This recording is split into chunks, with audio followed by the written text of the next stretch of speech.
क्या कहती, कोई पढ़ेगा हमारे लिए। परंतु यहोवा अपने पवित्र मंदिर में है, परंतु यहोवा अपने पवित्र मंदिर में है, समस्त पृथ्वी उसके सामने शांत रहे। समस्त पृथ्वी उसके सामने क्या रहे? शांत रहे, स्तब्ध रहे। परमेश्वर यहोवा अपने मंदिर के सिंहासन पर क्या है? विराजमान है, अपने सिंहासन पर विराजमान है। और सारी पृथ्वी अर्थात जिनमें प्राण हो उनके विषय में कहता है, सारी पृथ्वी परमेश्वर के सामने शांत रहे। इसका अर्थ यह है परमेश्वर की भक्ति करते रहे, परमेश्वर की आराधना करते रहे, शांत रहना कि प्रभु तेरी वाणी सुनने के लिए हम यहाँ पर आए हैं, तेरी वाणी सुनने के लिए हम यहाँ पर आए हैं। प्रभु तू हमसे बात कर, हम नहीं परंतु तू हमसे बात कर, हम शांत होकर तेरी सुनेंगे कि तू क्या कहता है। धन्य है वे जो परमेश्वर की वाणी को सुनने के लिए अपने जीवन को अर्पित करते हैं।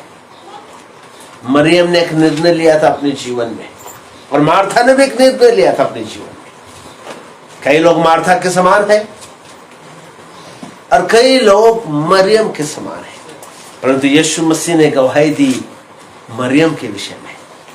यदि परमेश्वर आपके विषय में गवाही दे तो कितने आशीषित, आप कितने आशीषित होंगे। क्योंकि परमेश्वर अपने भक्तों के विषय में गवाही देता है। मार्था के विषय गवाही नहीं दी। मार्था तो बड़ी परिश्रम कर रही थी, क्योंकि प्रभु यीशु मसीह उनके घर में आए थे, उनके आवभगत कर रही थी।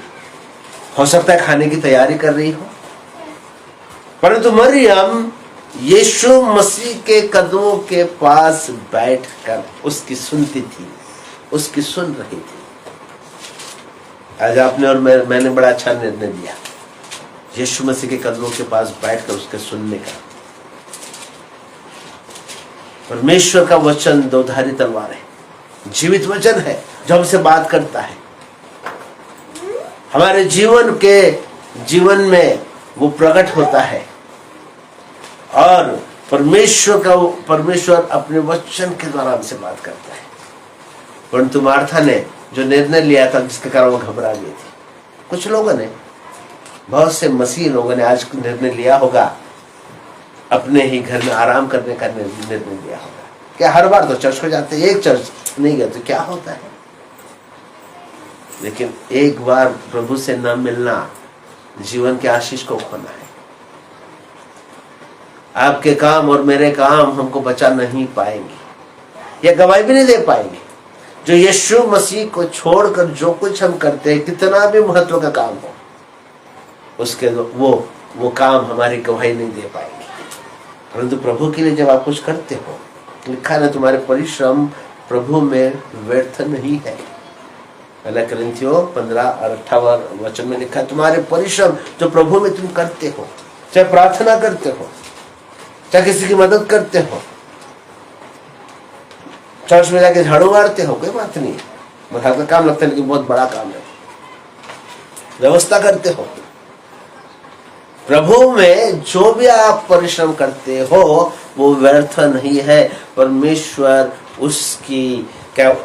उसका प्रतिफल आपको जरूर देगा, वो किसी का ऋणी नहीं रहता। परंतु मार्था के समान यीशु के छोड़कर अब सारी बातों की व्यवस्था में लगे रहेंगे, परमेश्वर की उसके द्वारा महिमा नहीं होती। परंतु जब हम परमेश्वर के चरणों पर आते हैं, उसकी भक्ति में आते हैं, उसकी आज्ञाओं को मानने के लिए आते हैं, अपने प्रभु से मिलने और उसकी वाणी सुनने के लिए आते हैं, तत्पर रहते हैं। इसलिए प्रभु यीशु मसीह कहते हैं अपने वचन में, यदि तुम मेरे पास आए तो मैं भी तुम्हारे पास आऊंगा। देखिए परमेश्वर कहता है, जिस सारी सृष्टि का सृजनहार प्रभु जिसने आपको और मुझको बनाया, वो आपसे मुझसे कहता है यदि तुम मेरे पास आए तो मैं भी तुम्हारे पास आऊंगा। परंतु यदि तुम मुझसे दूर गए तो मैं भी तुमसे दूर जाऊंगा। अब निर्णय हमारा होता है कि प्रभु के पास आए या ना आए, दूर जाए या ना जाए।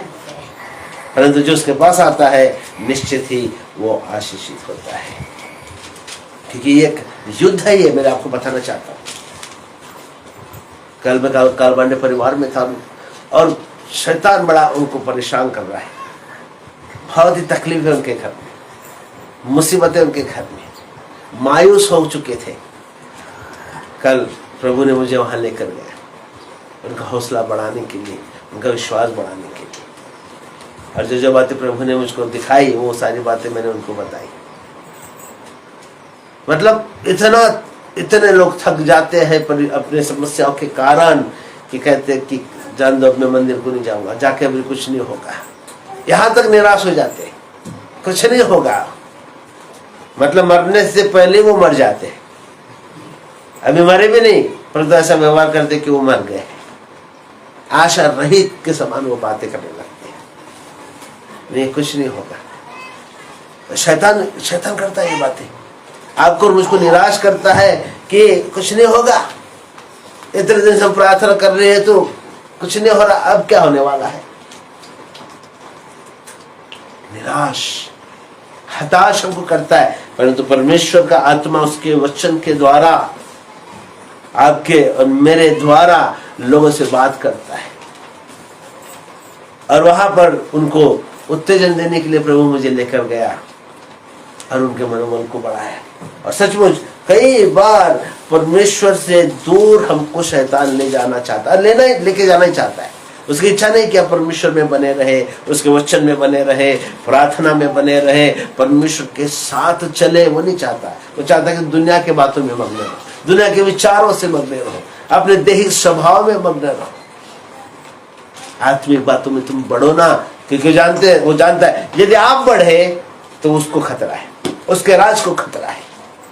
क्योंकि यीशु आपके जीवन में दिखेगा, आप यीशु के आत्मा के द्वारा चलोगे अर्थात शैतान के कार्यों को नष्ट करोगे, क्योंकि प्रभु यीशु मसीह दुनिया में आया शैतान के कार्यों को नष्ट करने के लिए आया। और वो नहीं चाहता शैतान कि आप और मैं यीशु के योद्धा बन जाए। ये मल युद्ध में आपको बताना चाहता हूँ, ये हड्डी, ये लहू मांस का युद्ध नहीं है, काट छाट वाला युद्ध नहीं है, यह आत्मिक युद्ध है। उन सत्ताओं के विरुद्ध, उन अधिकारियों के विरुद्ध में, और वो सारी जो आकाश की सेना है, दुष्ट सेना, उसके विरोध में हमारा युद्ध है, और ये चलता रहेगा, ये चलता रहेगा युद्ध। जब तक यीशु मसीह अपने मंडली को लेने के लिए नहीं आता तब तक ये युद्ध चलता रहेगा। परंतु आपको मुझको सचेत रहना है, यदि आप अपने युद्ध में कमजोर गिर गए तो आप हार जाओगे। परीक्षा के दिनों में यदि आपकी शक्ति थोड़ी है तो फिर हम हार जाएंगे। और इसलिए रोज बरोज वचन में, प्रार्थना में, संगति में हमें बढ़ना है। शैतान बहुत चालाक है कि वो आपको और मुझको सबसे पहली बात संगति से दूर करता है, अकेला करता है। मैं डिस्कवरी देख रहा था, कुछ साल के पहले की बात है, और जंगली भैंसों का एक झुंड था, और शेर टपा बैठा था कि मैं किसी न किसी को फाड़ खाऊं। चारों तरफ से शेर बैठे थे कि कोई ना कोई एक भैंसा अलग जाएगा और हम उसका शिकार करेंगे। जब तक के वो सारे भैंसे एक साथ में थे ना, शैतान की हिम्मत नहीं, क्या बोलते, सिंह और शेर की हिम्मत नहीं हुई कि किसी को फाड़ खाए। शेर उनके पास जाते थे तो अपने सिंगों से उनको मारते थे और भगाते थे उन शेरों को। लेकिन कुछ देर के बाद क्या हो गया, एक भैंसा उस झुंड से अलग चला गया, और जैसा ही अलग गया सारे शेरों ने उसको दबोच कर मार डाला। बाकी झुंड कुछ भी नहीं कर सके। और बिल्कुल शैतान वही करता है। जब हम एकता में है, हम विश्वास में है, प्रार्थना में, जीवन में है, वचन में और उसकी शिक्षाओं के अनुसार हम चल रहे हैं, उसके आज्ञाओं में बने हैं, शैतान हमें छू नहीं सकता। शैतान हमें छू नहीं सकता। परंतु जब आप और मैं संगति को छोड़कर अलग चले जाते हैं, प्रार्थना में जीवन से अलग हो जाते हैं, वचन के अध्ययन का जीवन से अलग हो जाते हैं, प्रभु के लिए समय नहीं बिताते, अपने मार्था के समान अपने कामों में हम बिजी रहते हैं, शैतान आता है, आपको घबरा देता है, आपको चिंतित कर देता है। जैसे मार्था घबरा गई थी और चिंतित हो गई थी। यीशु ने कहा, तू बहुत से बातों के विषय में चिंता करती है और घबरा गई है। और हम वैसे घबरा जाते हैं। और जब हम प्रभु में हैं, हम बलवंत हैं, हम एक योद्धा के लिए हैं और शैतान हमें छू नहीं सकता। ये युद्ध चलता रहेगा, ये युद्ध चलता रहेगा। कोई मेरे पढ़ेगा या इफिसी की पत्री 6 का 12, इब्रानियों 6 का 12, इफिसी 6 12। क्योंकि हमारा यह मल्लयुद्ध लहू और मांस से नहीं, क्योंकि हमारा यह मल्लयुद्ध लहू और मांस से नहीं, परंतु प्रधानों से और अधिकारियों से है। प्रधानों से और अधिकारियों से है, और इस संसार के अंधकार के हकीमों से, इस संसार के अंधकार के हकीमों से, और उस दुष्टता की आत्मिक सेनाओं से, और उस दुष्टता की आत्मिक सेना से है जो आकाश में है जो आकाश में है। हमारा मल्लयुद्ध है। और इसने 10वीं आयत पढ़िएगा। 10वीं आयत क्या कहती है? निदान प्रभु में और उसकी शक्ति के प्रभाव में बलवंत बनो। प्रभु में और उसकी शक्ति के प्रभाव में ना, अर्थात उसकी शक्ति में क्या बनो? बलवान बनो, बलवंत बनो, दृढ़ हो जाओ। प्रभु में और उसकी शक्ति में अर्थात पवित्र आत्मा में क्या बन जाओ? तुम बलवान बन जाओ, ताकि तुम शैतान का सामना कर सको। याकूब की पत्री 4 अध्याय 7वें वचन में लिखा है कि परमेश्वर के अधीन हो जाओ और शैतान का सामना करो, तब वो तुम्हारे पास से भाग निकलेगा। हालेलुया। जब हम परमेश्वर के अधीन है, हम यीशु मसीह में है, उसके वचनों में है, हम एक योद्धा के समान सारे हथियार को परिधान किए हुए हैं। और जब हम शैतान का सामना करेंगे, शैतान भाग निकलेगा। और इसलिए प्रभु ने हमको एकता में, एकजुट में रखा है, संगति में रखा है। प्रभु यीशु मसीह कहता है कि 2 व्यक्ति जब एक मन होकर किसी बात के लिए प्रार्थना करे, वो प्रार्थना उसकी सुनी जाएगी। यदि तुम स्वर्ग पृथ्वी पर किसी बात को बांधोगे तो स्वर्ग में बन जाएगा। किसी बात को तुम पृथ्वी पर खोलोगे तो स्वर्ग में वो खुल जाएगी। यह सामर्थ्य है, प्रार्थना की सामर्थ्य, यह विश्वास की सामर्थ्य है। जब आप और मैं प्रार्थना में जीवन बिता रहे हैं, विश्वास का जीवन बिता रहे हैं, हम यीशु के साथ चल रहे हैं, एक योद्धा के नाई आप सारे हथियारों को पहने हुए हैं, सिद्ध हो आप। और जब आप दुष्ट आत्मा को बांधोगे, वो बन जाएगी। जब दुष्ट आत्मा को आप खोलोगे, खुल जाएगी। उसको नष्ट करने की आज्ञा दोगे, वो नष्ट हो जाएगी। क्यों? वो अधिकार, वो सामर्थ प्रभु ने आपको मुझको दी है, आपको मुझको दी है। ये युद्ध है। अरे गीत में इसे लिखा है, इसको बाहर घुमा के लिखा जा जरा। लिखा है गीत किस प्रकार से कहता है? मेरा युद्ध तो लहू और मांस से नहीं, अंधकार की शक्तियों से है। देखिए, हमारा युद्ध लहू और मांस से नहीं है, और अंधकार की शक्ति से। मेरा युद्ध तो लहू और मांस से नहीं, अंधकार की शक्तियों से है। मेरा युद्ध तो शैतान से है, अनदेखे दुश्मन से है। मेरा युद्ध तो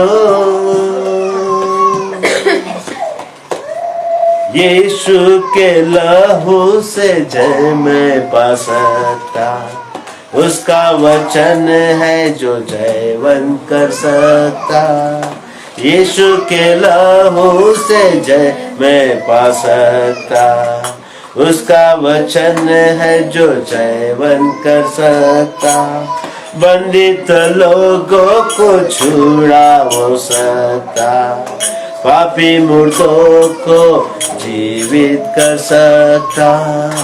मेरा युद्ध तो लहू और मांस से नहीं, अंधकार की शक्तियों से है। देखिए हमारा युद्ध लहू और मांस से नहीं है, हमारा युद्ध उस अंधकार की शक्तियों से, उन हाकिमों से है जो आकाश में मंडराती है, जो आपके और मेरी प्रार्थना को रोकने के लिए तत्पर रहती है और जागते रहती है कि कहीं कहां आप चुप जाए और आपकी प्रार्थना को वो रोके। ऐसा लिखा है कि प्रभु के वचन में लिखा है कि 10वें आयत जैसे हमने पढ़ा है ना, प्रभु में और उसकी शक्ति में बलवान हो जाए। बहुत जरूरी है प्रभु में और उसके वचनों में बलवान होने का ये समय है मेरे भाइयों और बहनों। कोई हल्काई से ना ले, है ना। यदि आप और मैं हल्काई से लेंगे तो आपका बैरी विजय हो जाएगा। परमेश्वर ने आपको और मुझको जयवंत किया है। जब प्रभु यीशु मसीह मरे, जिलाए गए, उसी समय आप भी प्रभु के साथ मरे और आप भी जिलाए गए। वो परमेश्वर ने उसे उस सिंहासन को दे दिया जो स्वर्ग में है, और परमेश्वर पिता के दाहिने हाथ प्रभु यीशु जा बैठा है और उसके पैरों तले सब कुछ कर दिया है, सब कुछ कर दिया है। सारा अधिकार यीशु को दे दिया है। और फिर उसने ही, यीशु ने वही अधिकार आपको और मुझको दिया है कि दुष्ट आत्मा की शक्तियों पर, बीमारों को चंगा करने का और सारे प्रकार के दुष्ट आत्माओं को निकालने की वो सामर्थ्य, वो अधिकार आपको और मुझको दिया है। ये मलयुद्ध है और इसलिए आपको और मुझको तत्पर रहना। कैसे हम तत्पर रह सकते? उसके वचन को अपनाने के द्वारा, उसके वचन पर चलने के द्वारा ही हम अपने आप को सिद्ध बना सकते हैं। पवित्र शास्त्र में लिखा है, अमालेकियों के साथ में जब युद्ध हुआ, ऐसा आप पढ़ सकते हैं, देखिएगा, यदि आप और मैं तत्पर रहेंगे तो ही हम शैतान का सामना कर पाएंगे। यदि आप और मैं तत्पर नहीं है, उन मूर्ख स्त्रियों के समान हम बन जाएंगे जिन्होंने अपने साथ कुप्पी में तेल नहीं लिया। मसीह जीवन जीना, हाँ, कोई बड़ी बात नहीं है। बहुत से लोग मसीह जीवन जीते हैं।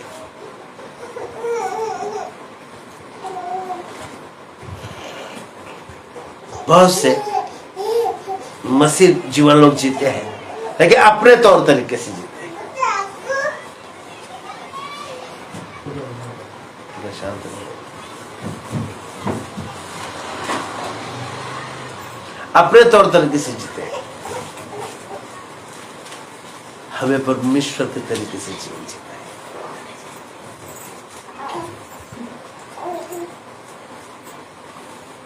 क्योंकि यह कोई शारीरिक युद्ध नहीं, एक आत्मिक युद्ध है। और जो दुष्ट सेना है वो तत्पर है, एक गरजने वाले सिंह के समान है, किसी न किसी को फाड़ का है। बीता सप्ताह आपका कैसा बीता मुझको नहीं मालूम। कितना समय आपने प्रभु के साथ बिताया मुझको नहीं पता। कितने लोगों ने शैतान के बातों पर विजय प्राप्त किया मुझको नहीं पता, आपको पता है। एक योद्धा होने के लिए आपको बुलाया है, इसलिए तैयारी बहुत जरूरी है। सोच रहे होंगे बहुत दिन बाकी है, बहुत दिन बाकी नहीं, कभी भी अंत का समय आ सकता है। इस्राएल को देखिए, अभी इस्राएल युद्ध शुरू हो गया है, शुरू हो गया है। और कौन से, मतलब उसका अंत क्या होगा, कौन से निर्णय तक पहुंचेगा मुझको नहीं मालूम। लेकिन लिखा है कि उस देश पर चारों तरफ से लोग चढ़ाई करेंगे, परंतु फिर भी उसको जीत नहीं पाएंगे। युद्ध शुरू हो गया है और इसलिए आप और मेरी जिम्मेदारी है इस्राएल के लिए प्रार्थना करना, क्योंकि प्रभु ने उस देश को चुना है। वहां से मनुष्य की उत्पत्ति है, वहां से आरंभ है। प्रभु ने उस देश को आशीषित किया है और इसलिए इस्राएल, सारे यहूदियों के लिए, इस्राएल के लिए हमें प्रार्थना करने की जरूरत है। ये तो यहाँ का युद्ध स्वाभाविक युद्ध शुरू हो गया, लड़ाई शुरू हो गई है। लेकिन मैं आपको बताना चाहता हूँ कि सच्ची लड़ाई उन आत्मिक सेनाओं से है जो दुष्ट सेना है, उनसे हमारा युद्ध है। इसलिए हमें सावधान होना जरूरी है। इसलिए पौलुस कहता है प्रभु में और उसकी शक्ति में बलवान हो जाओ, जागते रहो। अब नींद से जागने का समय आ गया है। बहुत हम नींद ले चुके हैं, जागने का समय आ गया है ताकि हम शैतान के कार्यों को नष्ट कर सके। कब तक हम अपने आप में खोए रहेंगे, अपने बातों में, अपने विचारों में, अपने कामों में कब तक हम खोए रहेंगे? यीशु मसीह आ जाएगा आज तो क्या हम उसके साथ जा पाएंगे क्या? इसलिए युद्ध के लिए हमें तत्पर रहना है, क्योंकि हमारा परमेश्वर यहोवा निशी है। यहोवा हमारा झंडा है, वो हमारी जय है।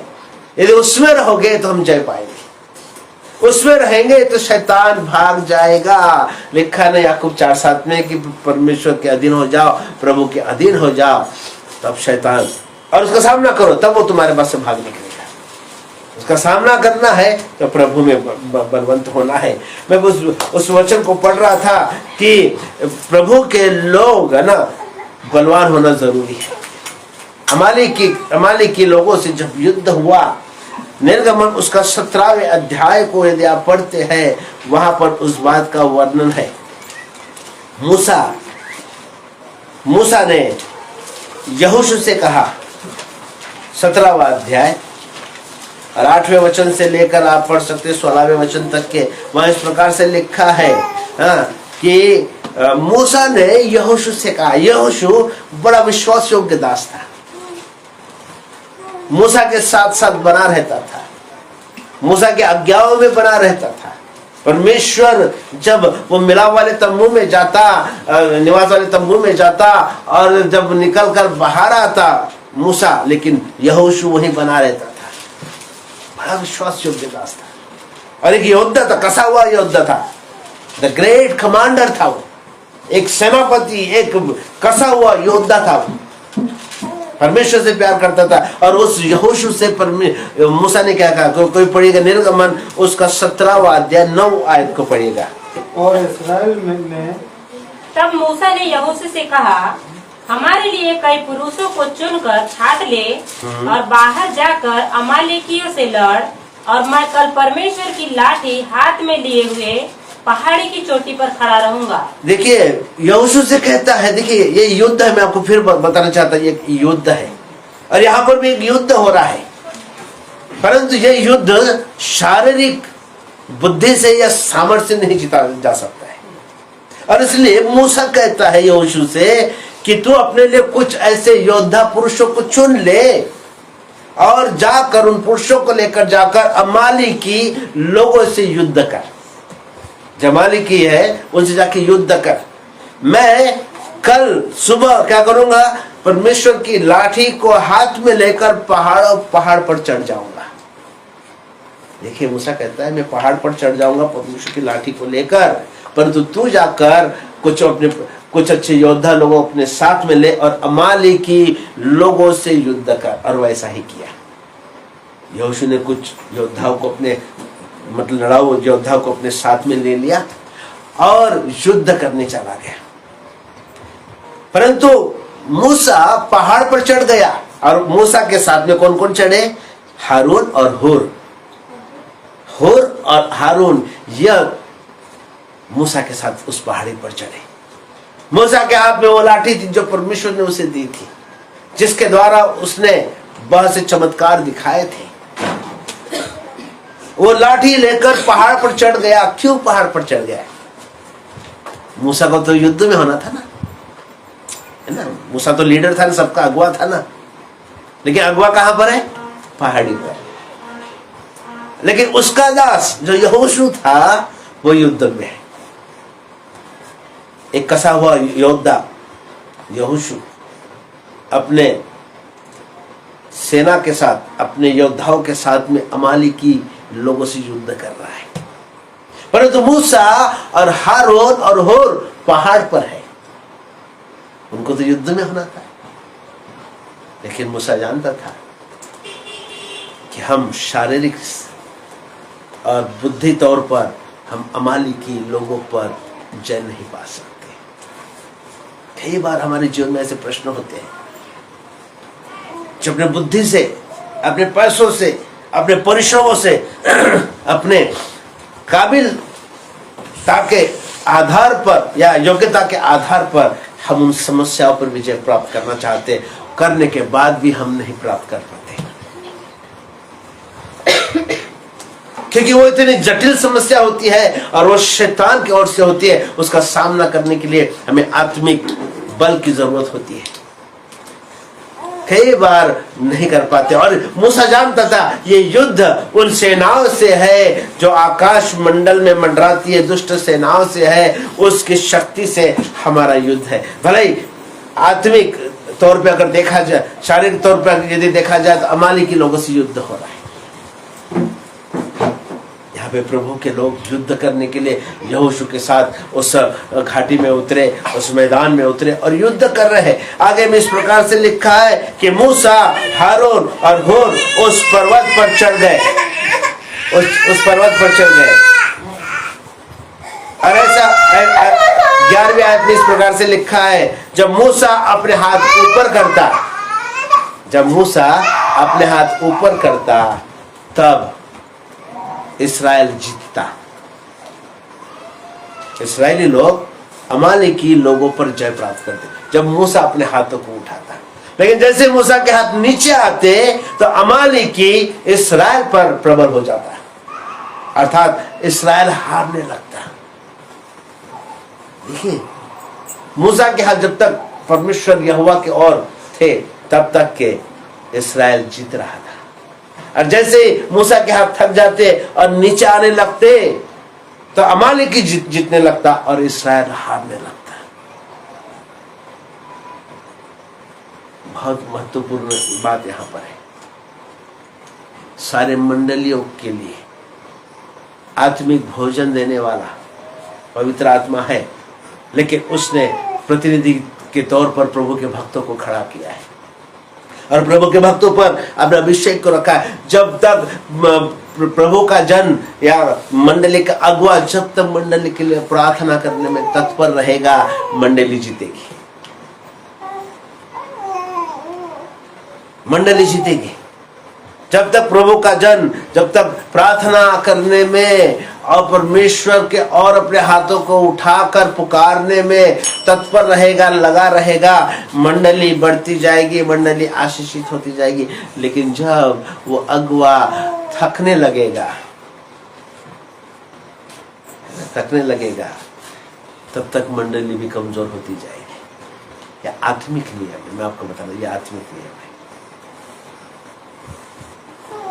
प्रभु के जन होने के नाते प्रभु ने उस प्रतिनिधि के तौर पर पासवानों को खड़ा किया है। और सारे मंडली की बात कर रहा हूं कि उस मंडली के पासवान लोग जब तक प्रार्थना में तत्पर है, मैं आपको बताना चाहता हूं, मंडली बढ़ती जाएगी, आशीषित होती जाएगी और कोई उस पर दुष्ट ताकत या दुष्ट शैतान जय प्राप्त नहीं कर पाएगा, क्योंकि प्रार्थना जारी है।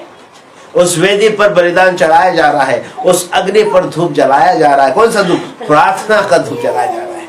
उस कटोरे से प्रार्थना निकल रही है, धूप पहुंच रहा है परमेश्वर के पास में। और वो प्रार्थना का कटोरा क्या है? हमारी प्रार्थना है ना, हमारा कटोरा मतलब हमारे हृदय से निकली हुई प्रार्थना है जो परमेश्वर तक पहुंचती है और परमेश्वर उन प्रार्थना को सुनकर उत्तर देता है, मंडली की रक्षा करता है, मंडली के लोगों की सहायता करता है, आत्मिक बल उन्हें देता है, शैतान के प्रभाव से और शैतानी बातों से उन्हें बचाए रखता है। गौरव सुनो बस।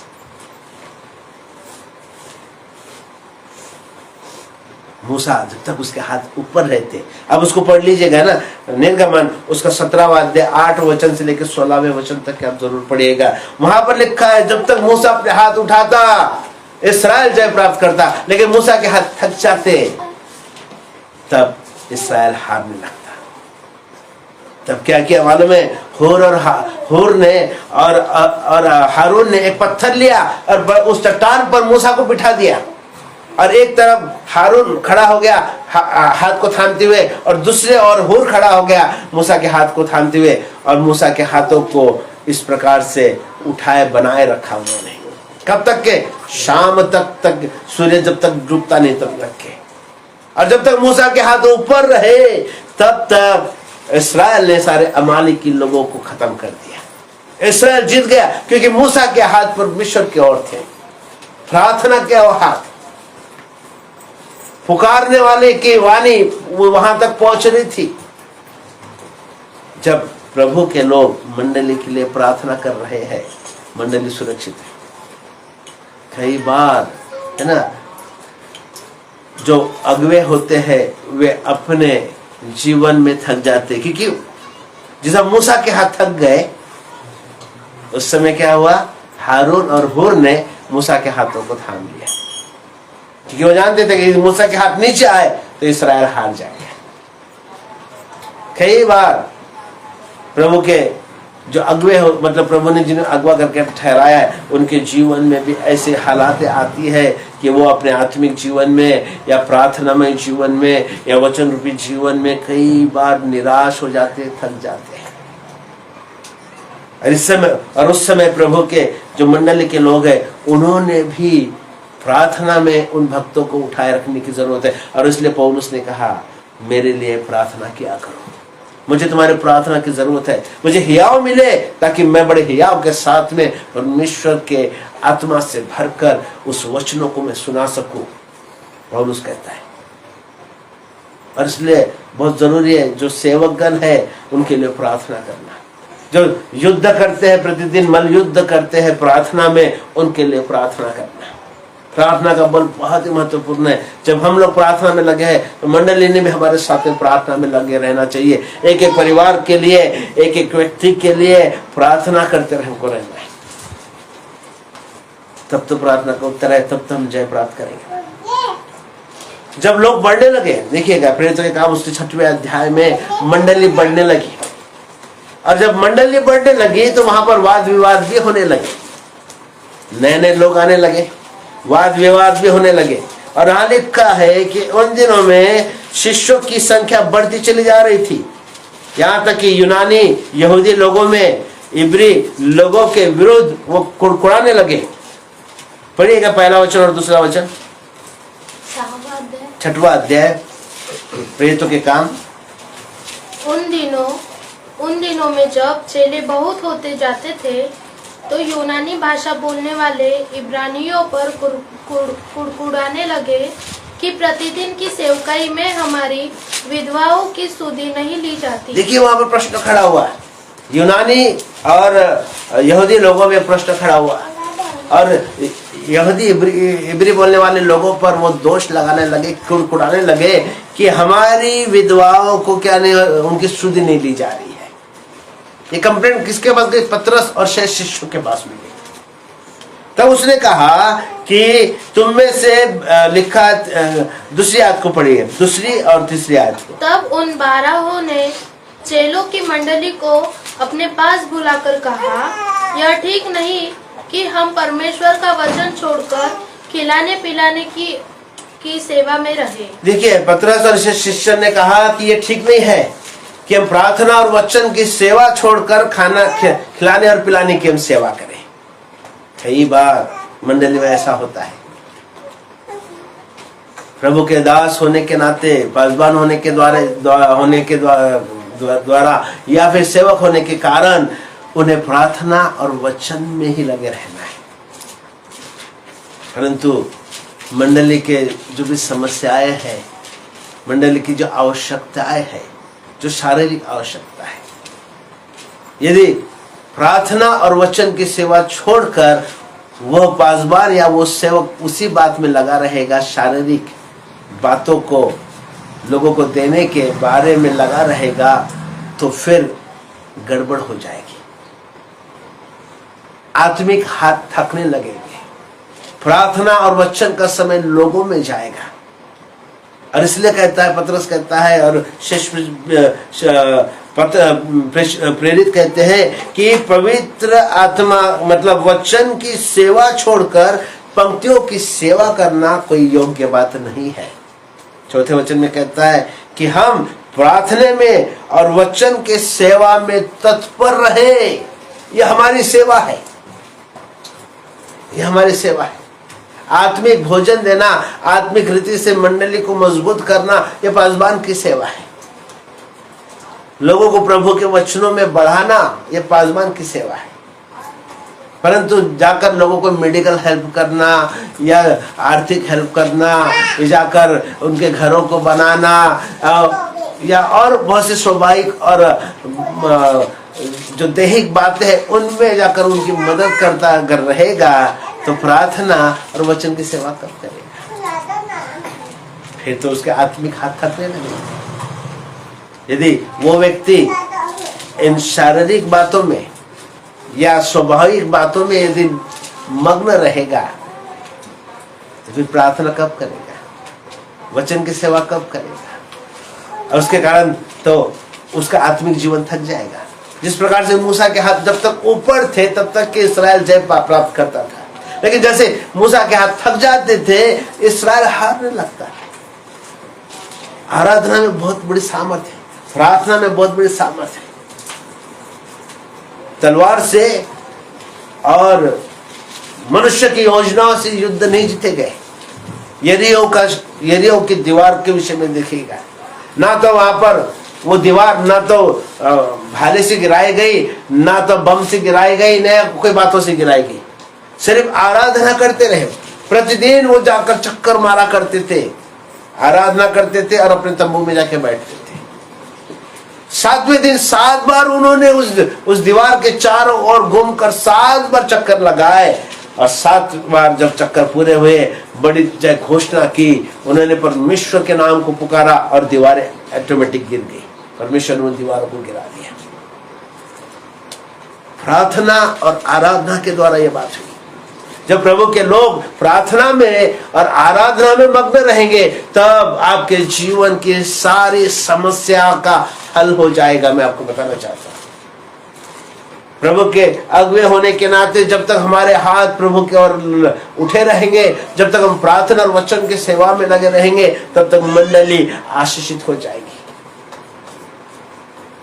और जब हाथ थकने लगेंगे तब प्रभु के लोगों के सहायता के लिए, जिस प्रकार से मूसा के सहायता के लिए हारून और हुर को परमेश्वर ने लाया, वैसे मंडली में से भी लोग जब खड़े हो जाएंगे कि पासबान की सहायता करने के लिए, वचन की सेवा करने के लिए, प्रार्थना की सेवा करने के लिए, लोगों की सुधि लेने के लिए, जब वो खड़े हो जाएंगे तब उस पासबान के हाथों को, उस सेवक के हाथों को बल मिलेगा ताकि वो प्रार्थना में और वचन में सदैव लगा रहे। क्योंकि ये मलयुद्ध है, ये युद्ध है एक रीति से, और इस युद्ध में यदि जीतना है प्रार्थना और आराधना के द्वारा ही जीता जा सकता है।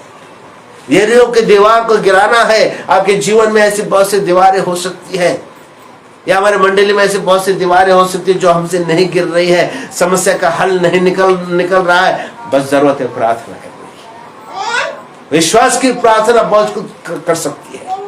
धर्मजन की प्रार्थना से बहुत कुछ हो सकता है। हमें विश्वास की प्रार्थना करने की जरूरत है।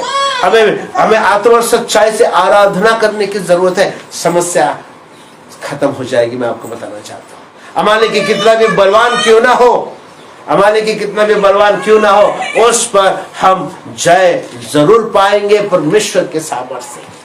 ना तो घोड़ों से ना रथों से राजा तरता है, वो तो परमेश्वर की दया से तरता है। मैं आपको बताना चाहता हूं,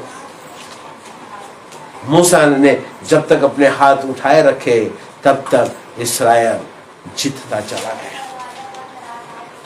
और इसलिए आपकी भी जिम्मेदारी है, प्रभु पासबानों के लिए प्रार्थना करने की जिम्मेदारी है, उनके हाथों को बलवान करने की जरूरत है, जिम्मेदारी है, ताकि मंडली सुरक्षित रहे, आशीषित रहे, उन्नत रहे। नहीं तो जब मूसा के हाथ थकने लगे और ऐसे ही तुम्हारे अगुओं के हाथ जब थकने लगेंगे, आपके जीवन में भी आप उन कमी घटी को महसूस करेंगे, उस समस्या को महसूस करेंगे, अपने हार को महसूस करेंगे। लेकिन जब आप अपने अगुओं के हाथों को थाम लोगे, ताकि आपका अगुआ प्रार्थना में और वचन की सेवा में और उस वेदी पर भेंट चढ़ाने की सेवा में तत्पर रहे, तो आपके भी हाथ मजबूत होते चले जाएंगे। जिस प्रकार से इस्राएल जीतता चला गया और उसने अमालेक को हरा कर जय प्राप्त की। और मूसा ने कहा, एक पत्थर की वहां स्थापना की, कहा यहोवा निशी, यहोवा ही हमारा जय है, यहोवा ही हमारा झंडा है। शैतान बड़ा चालाक है और इसलिए पौलुस कहता है कि हमारा यह मलयुद्ध है, यह लहू और मांस से नहीं है, उन सेनाओं से, दुष्ट आत्मा से, जो शैतान की आत्मा है, जो आकाश की सेना है, जो आकाश में मंडराती है, उनसे हमारा युद्ध है और यह लगातार युद्ध है। और इस युद्ध को जीतना है तो एक ही बात है, प्रार्थना और वचन, प्रार्थना और वचन। अपने घुटनों के बल आ जाओ। जब भी आप समस्या में हो, जब आपके प्रयत्न नहीं चल रहे हैं, कोई सहायता नहीं कर रहा है, उपाय है कि अपने घुटनों के बल आ जाओ, परमेश्वर को पुकारो, परमेश्वर आपके लिए युद्ध करेगा। लड़ाई यहोवा की लड़ाई है ये। आपका मेरा कर्तव्य है अपने प्रभु के अधीन हो जाए, वचन से अपने आप को भरिए, शिक्षा से भरिए, प्रभु की शिक्षा से अपने आप को भरिए, प्रार्थना में लगे रहे, शैतान हारेगा, शैतान हारेगा। इस प्रकार मूसा के हाथ ऊंचे उठाए रखे, उसी रीति से आइए हम एक दूसरे के हाथों को थाम ले, एक दूसरे के लिए प्रार्थना करने वाले हम बन जाए, एक दूसरे के साथ खड़े रहने वाले हम बन जाए। जब कोई कमजोर है उसके हाथों को थाम लो, प्रार्थना में उसको उठाओ, पवित्र आत्मा के सामर्थ्य से उसके साथ खड़े हो जाओ। जब हम एक दूसरे के हाथों को थामेंगे, शैतान हारेगा। मैं आपको बताना चाहता हूँ, जब आप और मैं विश्वास में बलवंत हो जाएंगे, जब आप और मैं प्रार्थना में जीवन बिताना आरंभ करेंगे, आपके चेहरे पे मायूसी नहीं रहेगी, आपके चेहरे पे आनंद रहेगा, आपके जीवन में कोई निराशा नहीं रहेगी, आनंद रहेगा, क्योंकि आप जय पाए हुए लोग रहेंगे। यदि आज आप प्रभु के आत्मा के द्वारा, यदि आज परमेश्वर आपसे बात कर रहा है, तो आइए समय है कि हम एक निर्णय लें, अपने हाथों को ऊंचा उठाने का एक निर्णय, परमेश्वर की आराधना करने का एक निर्णय, प्रार्थना में जीवन बिताने का एक निर्णय, प्रभु के अधीन हो जाने का एक निर्णय, ताकि जब हम शैतान का सामना करेंगे, शैतान भागने के लिए। आइए अपने आंखों को बंद करें। Thank you Lord. ये विश्वास का युद्ध है उन सेनाओं से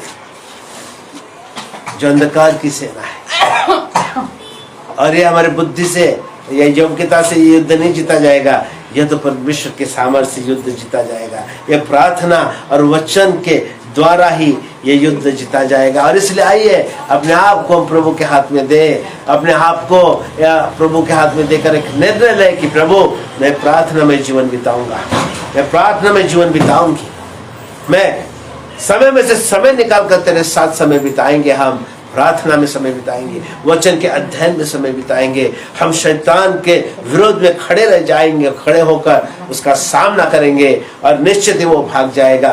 क्योंकि परमेश्वर कहता है धर्मजन की प्रार्थना कार्य करने वाली होती है, और धर्मजन की प्रार्थना से बहुत कुछ हो सकता है। इस संसार के ईश्वर ने लोगों की बुद्धि को अंधा कर रखा है, और इसलिए आपकी और मेरी जिम्मेदारी है कि वो शैतान का हम सामना करें, और इसके लिए जरूरत है अपने हाथों को प्रभु की ओर उठाए।